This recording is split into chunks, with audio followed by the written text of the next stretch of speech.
I just recorded an entire Sandbagger game for you guys while eating a plate of Eggo waffles. And by recorded, I mean I forgot to hit the record button, so now I feel really bad. But hey, let's show you a Sandbagger game anyway. I made a new account because every time I don't know, I keep forgetting passwords, and then I only play my Sandbagger games like once a year. And also they tend to level up pretty quickly, and so then I'm stop kind of playing well, I guess they're still kind of Sandbagger games at 3 and 4 dawn. But they're not as easy. Like I don't like it like yeah, anyway, this is the continuation of my Sandbagger series, which I haven't done in a while, so welcome back. And this game was just a really nice, easy game. We're playing at 1 dawn here in Midgame. And we just had a nice time. It was just I just recorded a really nice video while eating some waffles with you. It was really nice. I don't know what else to tell you guys. So I mean, here's a review. Let's go over some of the key moments in terms of how this game played out. Again, I like to record these live because I tend to swear a lot and have a good time with my opponent. But maybe this one will be more educational. I'll record another one right after this, like as soon as we're done, and try to give you that live experience. And try to, oh, am I still recording? Okay, good, I'm still recording. Oh my god, I remembered to hit the record button this time. Anyway, this high approach is seen as a slight minus by the robots now because this Joseki for white is seen as too good, basically. Like white gets another point or two in the corner than white normally would, quote unquote, compared to the other Joseki. So the robots really like this for white. And then black kind of has a problem here, where if he plays high, white will play down here and take away the base and limit the potential off of his own cornerstone. If he plays low, we have all this thickness and we're only asking for a small group. So there's also sort of like another slight point loss kind of thing here for black. We're talking like individual points or fractions of points. These are very small differences. If you play other Joseki, like you haven't lost the game. It's just these robots with their razor edge, logic are just, every point matters. So at this point in the game, I have an interesting question. Do I want to continue on this side or over here? And in the game, I decided to play the more active one. And this being a 1-down player, he played very passively. He played this to really solidify the base. It's very overconcentrated. He's aiming at this invasion here later at C14. But, it's not really... I mean, it's not forward enough. It's not forward thinking. It just doesn't have a big enough effect on the board yet. So I get to play in both these corners. I get to extend off the left and come back to the right, so I was pretty happy. And then we played this. This is a new move I just saw like in the last 2 weeks. And I don't know exactly how good it is, like if this is a robot move or just people are trying it. But because I did see this in one of my games the last 2 weeks, I did put this into the robot when I first saw it. And the robot actually said the best response was to Tanuki, which is really interesting. Just don't continue here. Which is against all logic, right? Black is playing so severely, like black is trying to ask for so much.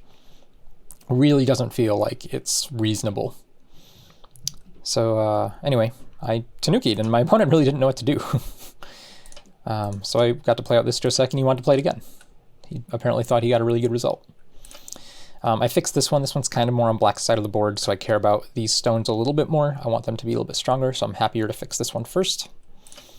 Then he fixes this way, but once he fixes that way, then I get to play this move. And then he responds again. So this feels like a really good response, or a really good result for white. Yes, black has more points, and white can still come under harassment here. But remember, this was black's side of the board first. And it feels like white has already kind of dug in a group, and black is very limited in terms of the number of points we're going to make over here. So I got to come back and finish this one as well. And he connected this way. He connected differently this time because he didn't like white forcing him that way. But of course, if you connect this way, then you have a different problem that white gets to play here now. And he responded again. And I'm not sure, maybe responding this time is too slow, but white's very happy. White basically almost completely stabilized both of these groups and has Sente, so can basically prevent black from making anything else at the top, or sorry, the right, and further just say to black, look, my white group on your side of the board is just not attackable. Like you don't get to harass this thing. So this game felt very good, very comfortable for me at this point. Like there's nothing scary going on. All the groups are more or less safe. The most interesting part of the board right now is this bottom left-hand corner. But even so, it doesn't feel like black has no potential, right? Like where's black gonna find points on this board? Really, really hard to find it. And to my opponent's credit, he finds a really huge area to make points out of, and which we'll get to very soon. But it's just not big enough. Like it's just not. He's not asking. There's just not enough points there to begin with.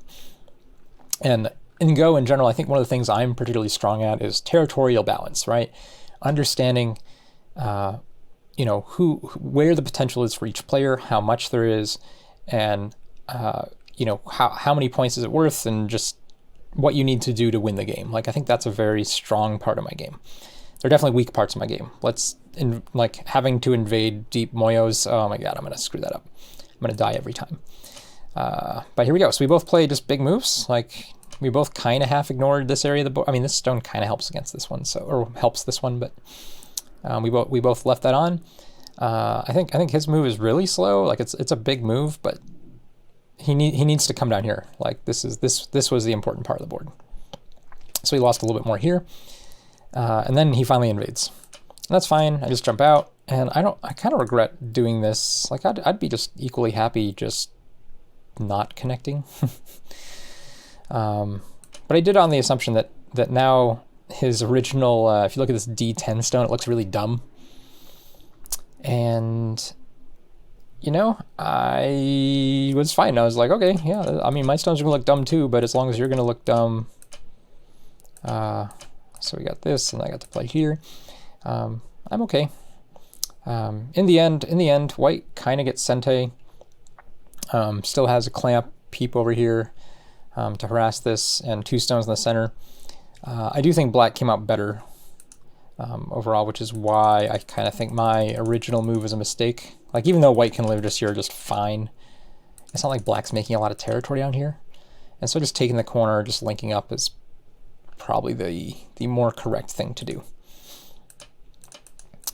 Anyway, after all this, one nice thing that white did get is white did get the C16 move in tempo, and that is a big move. That is a really big move in this variation. So I got a little bit of Aji here. I got 2 points. It's hard for me to say that it's really good for black, but again, it didn't feel like a mistake for white. Like it was a way. It was fair. Maybe the best way to just conclude is that white didn't further the advantage that he has on this board. I played here. I thought about playing one line to the right and playing a little faster. It does leave some nasty Aji for this invasion, but black is just pushing from behind here and then jumps. And right here, white is threatening to take about 40 points at the bottom. Even if black can spend a few moves to try to reduce it down to about 30, but where if white has 30 here and white's got, we'll say 10 here and 10 here, we're already at 50 points for white. Let's give black about 10. Well, even with Comey, it's closer to 60. If we give black 10 points here and 10 points here, let's say 20 to even, let's even round up 25 points.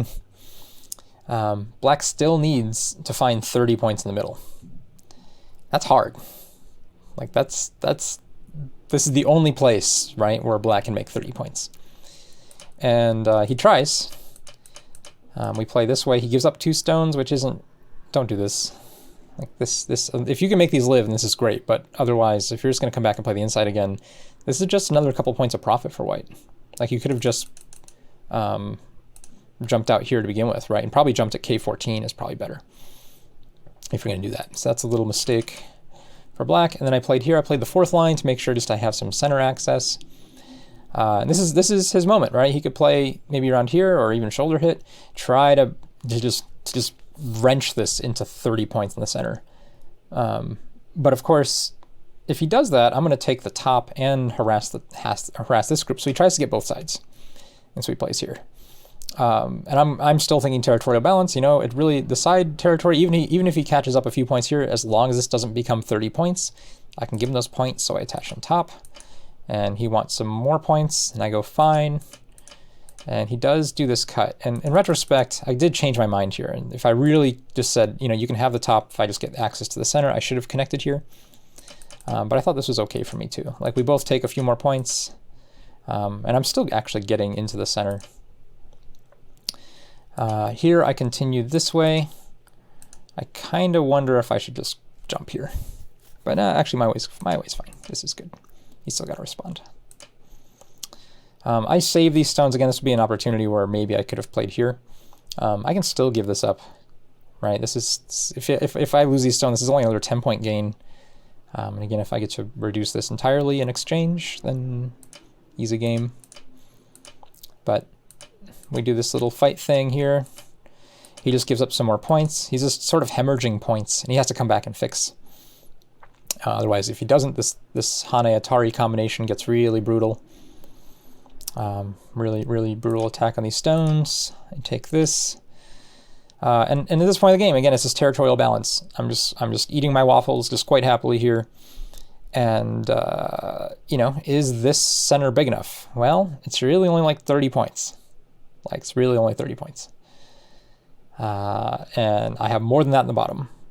So if I have more than that in the bottom, and I have more, this territory is bigger than this one, and this territory is the same size or bigger than this one, and I still have Comey, it's like a 15-point win for white.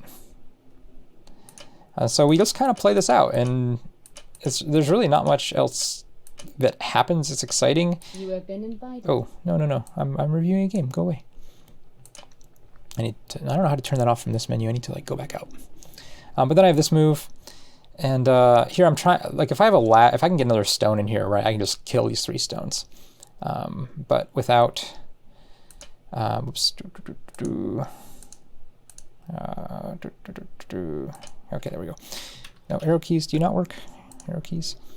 So for instance, something like this, right? I just need a stone anywhere in here to make this ladder work. Actually, 15 is just good enough, right?